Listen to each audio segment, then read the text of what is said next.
Hey you, welcome to this brand new lecture on cognitive functions. Today I want to talk to you about extroverted thinking or TE. It's a decision-making style. Now there are 4 styles in total. There's extroverted thinking whose opposite is introverted feeling, and there's introverted thinking whose opposite is extroverted feeling. Now what do I mean by a decision-making style?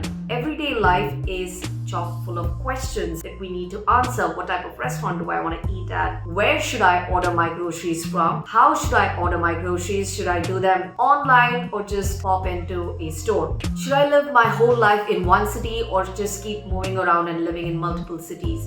Now, each of us prefers a particular style of answering this question and making our decision. This style indicates the cognitive function that we're using to make these life choices. They can be major decisions or just minor ones. So extroverted thinking is a preference. It means thinking, and of course all of us think and we use TE, but some of us just feel compelled to make most of our decisions using TE, and these are the TE dominant users such as ENTJs and ESTJs. There are also other types that lean heavily on TE but not as much as the DOM TE users, and those types are INTJs and ISTJs. I'm going to explain to you what TE looks like when it is used as a dominant function. So if you're a thinking dominant, you obviously have to pay attention to thinking types of thoughts, which means you ignore the opposite, the feeling thoughts. Now, Daddy Jung says that TE is just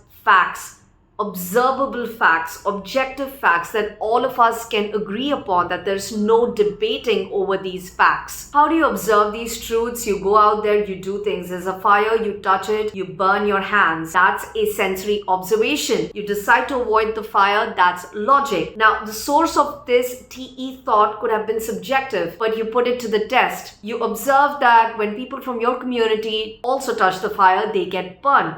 So that's your sample size, and now you have come to the conclusion that you don't want to get burnt, avoid the fire. There can be no debating over this. This is a fact. So you share this logic with a friend because information is shared. But it's not just that. You want everybody else in the community to follow this logic too because it makes sense. It's common sense, and that's how TE becomes general knowledge. Learning through cause and effect. When you eat more calories than your body requires, of course you're going to gain weight. So you have to count the calories that you consume. So if you're on a weight loss program, you have to track what you put inside of your body, and you have to quantify this data so you can make better food choices. That's the whole point of TE. TE is supposed to aid you in decision making. Let me paraphrase that. It's not just about making decisions, but the speed with which you make decisions, right? So TE wants you to be able to make quick decisions, get moving. It doesn't want you to be stuck in analysis paralysis, because why the heck should you be stuck when you've made a good decision based on good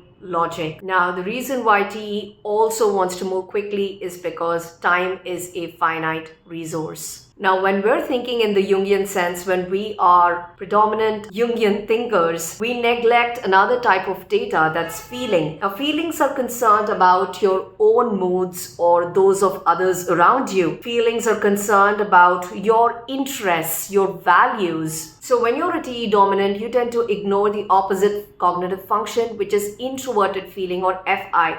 FI, and I'll keep this brief for this video because I don't want to confuse you. FI is something subjective, interest-based, emotion-based data. You may feel sad, but not everyone is going to agree that you look sad. It's internal, it's subjective. So TEE is not paying attention to this type of subjective data which cannot be confirmed by others. FI DOMs tend to feel their feelings quite viscerally. It's almost a gut-based reaction, and you would hear FI DOMs talk a lot about what they like and what they dislike. Now, FI DOMs resist reasoning. Reasoning is a process that is slow, it's cumbersome. It slows you down because you have to ask yourself questions. You have to clarify information for yourself. You also need to be prepared to take questions from those around you and provide evidence that supports your FI conclusions. This type of analysis requires detachment from your own feelings.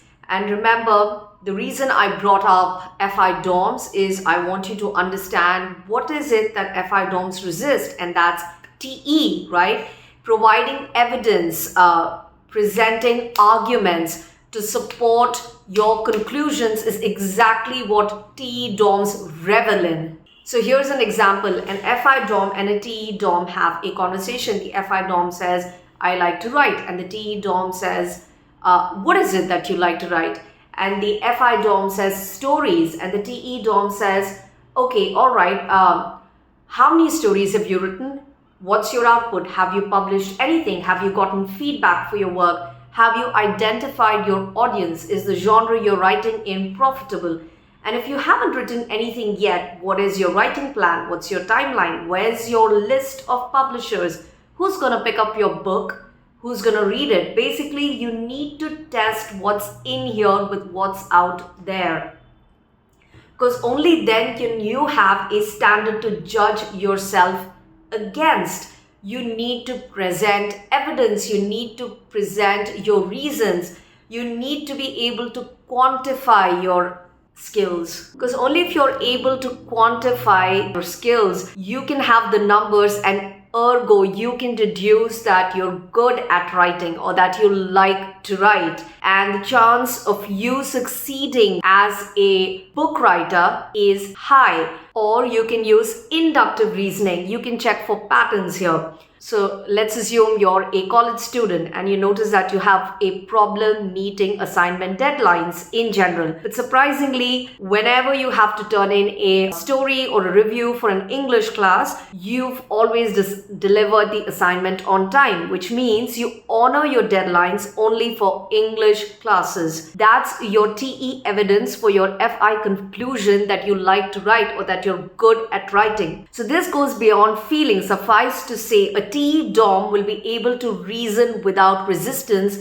and provide arguments or evidence to support their conclusions quite effortlessly. Now let's talk about the points of focus for TE. This may read like a summary of stereotypical TE DOM traits, and I don't want you to use this as a foolproof way to type yourself or those around you, because remember, all of us can do everything. I would advise you to stay until the end of the video, where I will talk about the core motivation that's driving these TE behaviors. So TE learns to cause and effect. TE produces evidence or logical reasons to make decisions.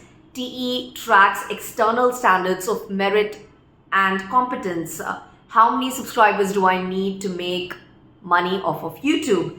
TE quantifies achievement and appreciation. TE also studies ways in which to reach these standards. TE looks at determining a goal, prioritizing tasks, making lists, how to reach your goals as quickly as possible. I know of my ISTJ brother. He got on a writing project years ago, but even before he started writing, he had a system in place. He had a dossier on the various characters in his book, what they look like, their date of birth, their favorite color, the clothes they like to wear, their personality quirks.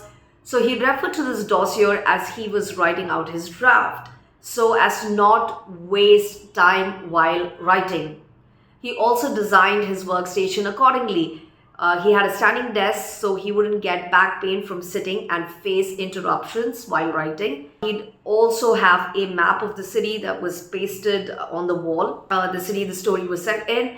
He'd have pictures of the sightseeing spots in the city, the cars people drove, all of this to save time as he began to write. So for him, the writing system had to be planned out so his writing process could somewhat be controlled and he could stay on his timeline to finish writing his first draft. So TE focuses heavily on figuring out a system or a best practice to achieve its goals as quickly as possible.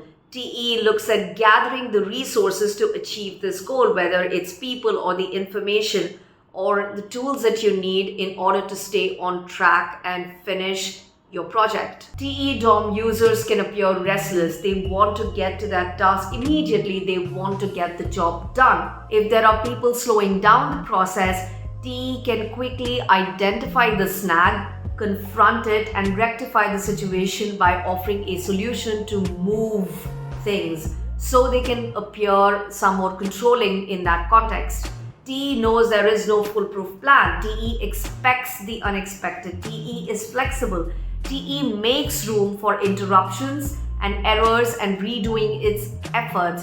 So TE adapts itself to the situation. TE comes up with alternative plans. And lastly, what is the core motivation that's driving TE to take action, to problem solve, to achieve its goals? TE looks at the world as this place that offers many opportunities, and we are desirous of many things as human beings. We want what we want, and in order to get what we want, we need to act on our desires quickly, or else somebody else is going to get it. And in order to get what we want, we need to have a plan. It's not that ENTJs and ESTJs necessarily enjoy making plans, a to-do list, prioritizing tasks, but they recognize that without a plan in place, without a system, it's impossible to get what we want. And when we lose time, we lose our opportunity, and somebody else benefits from getting that opportunity. So TE wants to work on a system in order to achieve its goals. Alright folks, that's a wrap. Be sure to subscribe to this channel and like this video if you found this content useful to you. Until next time, don't get complacent. Love you, love me, love Mademoiselle Venus.